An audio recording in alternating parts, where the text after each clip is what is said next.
Good morning everyone. Coach Ivy once again nagbabalik po sa Money Talk. Pag-usapan po natin ngayon ang strategies of the wealthy o ang galawan ng mayayaman. Ano ba ang diskarte ng mayayaman? Bakit sila lalong yumayaman? At paano ba dumiskarte ang mga taong karaniwan o yung karamihan sa ating mga Pilipino? Pag-usapan po natin, isa-isahin po natin. Ano po? Wealthy people po, ang mga mayayaman po, nagse-save muna po sila bago sila gumastos. So yung income po nila na 100%, nagse-set aside na po kaagad sila ng savings.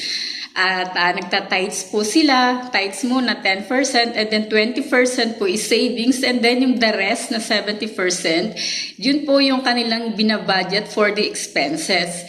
So ganun po mag-isip ang mga mayayaman. Ano po, pinuuna nilang alisin ang mga savings, pang-investment kung sila'y nag-i-invest, bago sila gumastos, bago nila budgetin yung remaining. Paano naman po ba mag-isip o mag-budget ang mga karaniwang Pilipino? Tayo po normally, yung mga karamihan po sa mga Pilipino,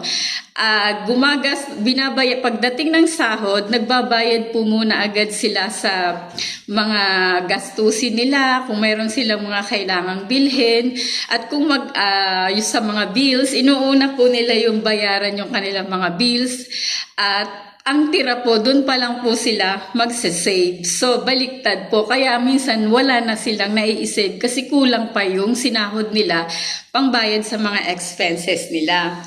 So, isa pang galawan ng mayayaman. Ang mayayaman po, ang healthcare at ang investment para sa kanila, ang healthcare at ang insurance para sa kanila, ito ay isang uri ng investments. Yun po yung hindi alam ng karamihan. Ang isa sa sikreto ng mayayaman, sila po ay nag-i-invest sa healthcare at sa insurance.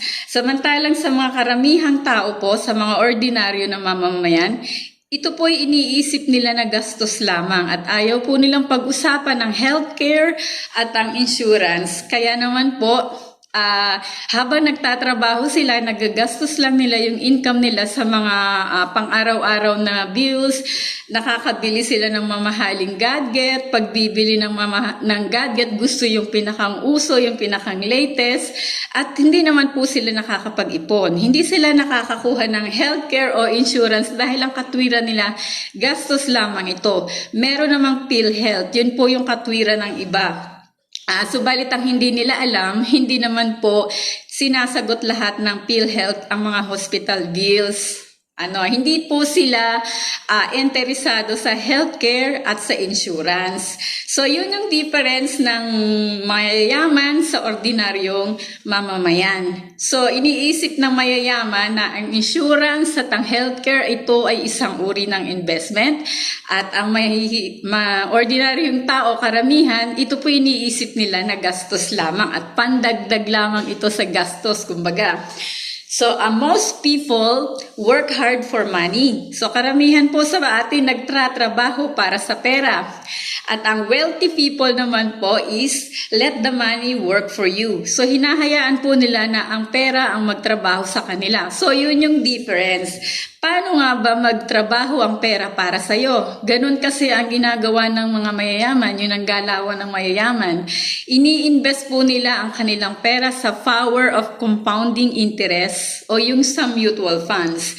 Tayo po na mga ordinaryong mamamayan, hindi alam ng karamihan kung saan nila ilalagay ang kanilang pera para ito ay lumago. Ang iba po ay inilalagay sa bangko. So sa bangko, hindi naman po ito tumutubo ng malaki. So kakainin lamang po ng inflation ang inyong pera sa bangko kung ito'y doon nyo ilalagay or bigyan lang kayo ng 2%, ganyan. Kung doon nyo po inilalagay, hindi po siya lalaki. Yung iba sa alkansya, lalong hindi rin po yan dadami.